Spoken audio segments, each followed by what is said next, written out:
jusqu'au fond des yeux qu'on a envie d'appeler monsieur. Être un flic ou pompier de service et donner le sein à mon fils. Être une femme en 2013-2014, on s'interroge justement.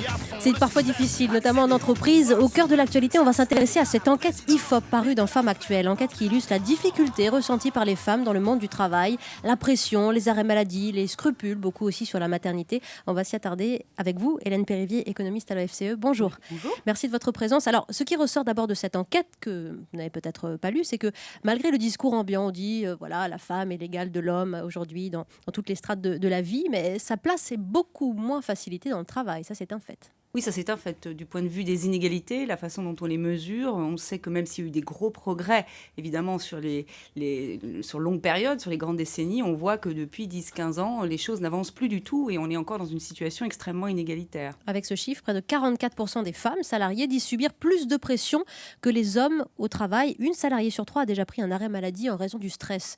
Parce qu'on est plus fragile que les hommes ? Je pense que ça n'a rien à voir avec la fragilité, c'est au contraire la charge qu'on a. C'est pour vous énerver. Non, pas du tout. Non, ça tient à la charge qu'on a sur les épaules. En fait, on est toujours dans un système où le fonctionnement de la famille repose essentiellement sur les femmes. Et donc, elles ne peuvent pas mener de front une carrière à l'égal des hommes et en même temps continuer à faire ce qu'elles faisaient auparavant quand elles étaient au foyer. Donc là, on est dans une situation extrêmement déséquilibrée de ce point de vue-là. Vous réagissez sur Facebook sur le hashtag E1midi. Des appels nous arrivent au 3921. On va rejoindre dans un instant Nathalie. Mais on a des questions pour vous dans le studio, ici, d'Europe 1. Monsieur, pour Hélène Périvier, s'il vous plaît. Oui, bonjour madame, Francis. Écoutez, vous venez de dire là que depuis 10-15 ans, il semblerait que les choses n'évoluent pas et au contraire, ça a tendance à se durcir. Alors, bon, moi j'ai arrêté de travailler il y a quelques années. J'étais dans un secteur d'activité où il y avait assez peu de femmes, la sidérurgie. Oui. Donc, c'est pas très tentant pour les femmes. Et force est de reconnaître que celles qui perçaient, celles qui arrivaient à des postes d'ingénieur en chef ou autres, étaient très, très peu nombreuses. Mais moi, j'ai l'impression aujourd'hui que pour les femmes, c'est pas que c'est plus facile, mais la valeur famille est revenue beaucoup plus au premier plan qu'il y a quelques années. Donc, dans les entreprises, on perçoit mieux l'arrivée des femmes et les hommes sont plus ouverts à travailler avec des femmes qu'il y a quelques années. Ah. Alors, c'est un constat que vous partagez, Hélène Périvier. Pas tout à fait. Enfin, j'entends ce que vous dites qui est tout à fait exact. Il y a peut-être beaucoup plus de politiquement correct autour de la place des femmes dans le monde du travail. Plus personne n'osera soutenir qu'on souhaite que les femmes retournent à la maison.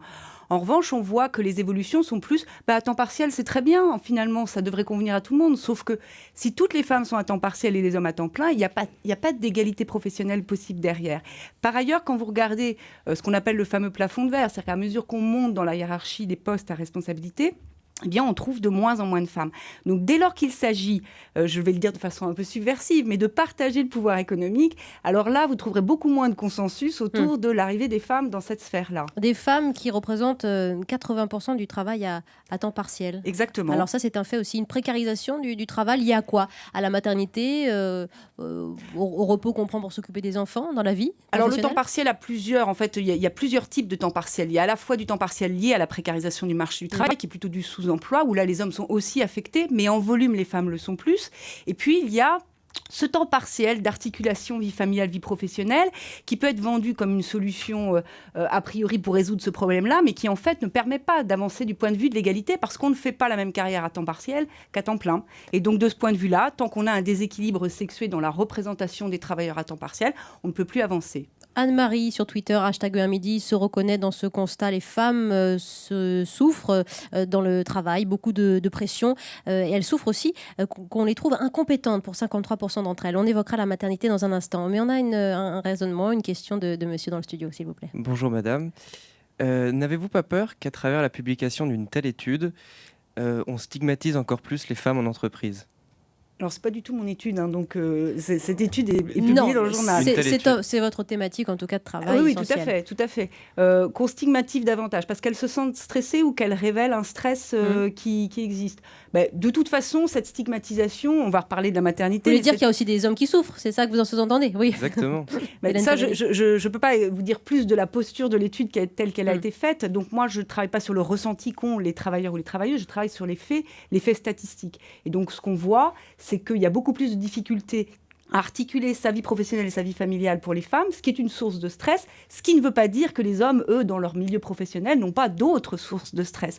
Mais il y a cette spécificité chez les femmes qui consiste à jongler entre deux espaces, celui de la famille, celui du travail, qui crée des complexités particulières. Est-ce plus difficile d'être une femme en entreprise? C'est le sujet sur lequel nous échangeons dans Europe Midi. Et nous avons Fabrice qui nous rejoint au Standard d'Europe 1 en 39-21. Bonjour, bienvenue Fabrice. Oui, bonjour à tous. Les femmes gagnent en moyenne 27% de moins que les hommes, toutes professions confondues. Oui. Est-ce qu'il ne serait pas possible de tout simplement faire une loi pour obliger les entreprises à rémunérer les hommes et les femmes de la même manière ? C'est vrai qu'on légifère sur beaucoup de choses. Merci Fabrice.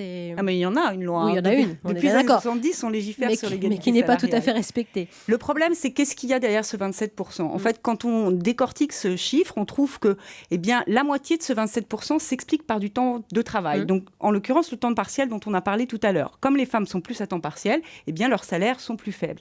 Et puis, il y a un tiers de cet écart qui s'explique par la segmentation des métiers. Il y a des métiers de femmes et des métiers d'hommes. Et il se trouve que les métiers de femmes sont en moyenne moins bien rémunérés que les métiers d'hommes. J'entends par métiers de femmes, métiers dans lesquels les femmes sont plus représentées que les hommes. Prenez typiquement assistante maternelle, par exemple, 98% de femmes, pas d'hommes quasiment. Oui. Et ce sont des métiers qui sont plutôt peu valorisés. Ça pèse sur l'écart de salaire. Grégory sur Twitter ne comprend pas pourquoi les femmes qui occupent un même poste n'ont pas les mêmes droits et n'ont pas les mêmes salaires. Que prévoit la loi au juste, puisque vous l'évoquiez ? Alors, la loi prévoit à travail égal, salaire égal.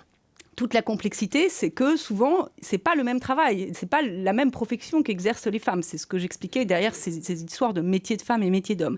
Donc du coup, on est face à une difficulté un peu plus complexe qui consiste à essayer de raisonner en termes de travail de valeur égale, salaire égal. Mais là, on est encore très loin. Il y a encore beaucoup de progrès à faire pour l'intégrer dans la loi, effectivement. Hélène Périvier, vous êtes économiste à l'OFCE. On a Marc qui réagit à cet élément de sondage. Plus d'une salariée sur 3 a déjà caché ou pourrait cacher un projet maternité à son employeur. Et chez les moins de 35 ans, c'est quasiment 50% des femmes qui veulent cacher ce souhait. C'est toujours moins risqué, évidemment, pour un patron d'embaucher un jeune homme de 35 ans qu'une jeune femme. Exactement. Il n'y a pas d'enfant, on est d'accord. Alors là, on a beaucoup d'études statistiques complexes qui montrent que les femmes sont toujours pénalisées par la maternité, y compris si elles n'ont pas d'enfants, y compris si lorsqu'elles ont des enfants, elles continuent à rester investies dans leur carrière professionnelle. De toute façon, in fine, elles auront un retour de bâton en termes de salaire et de progression de carrière. Toujours un frein, de toute façon, la maternité. Ce sera toujours un frein. C'est ça, hélas. Madame. Est-ce qu'il n'y a pas un vieux fond de machisme là-dedans? Parce que les femmes réussissent très bien. Et est-ce que les hommes en prendraient ombrage? Alors, vous pouvez avoir cette lecture-là. Moi, en tant qu'économiste, j'ai plus une approche en termes de partage du pouvoir, qu'il soit politique si on regardait la sphère politique ou le pouvoir économique si on regarde la sphère économique. Dès lors que vous êtes dans le partage du gâteau, là, plus personne n'est d'accord pour l'égalité. Or, on est bien d'accord que l'égalité, c'est le partage à égalité du pouvoir, qu'il soit politique ou économique. Évidemment, la rationalité individuelle fait que ceux qui ont ce pouvoir ne sont pas très enclins à le libérer. Et puis on a Guillaume qui lui suggère de favoriser l'épanouissement personnel et individuel. Merci, bah oui, bien sûr. En tout cas, je signale simplement que près de 2 femmes sur 3 sont plus pudiques. Elles dissimulent leurs difficultés personnelles. Elles ne veulent pas justement que ça entrave leurs moyens de travail. Merci beaucoup, Hélène Périvier, d'avoir décrypté avec nous cette étude IFOP. Vous qui êtes économiste à l'OFCE.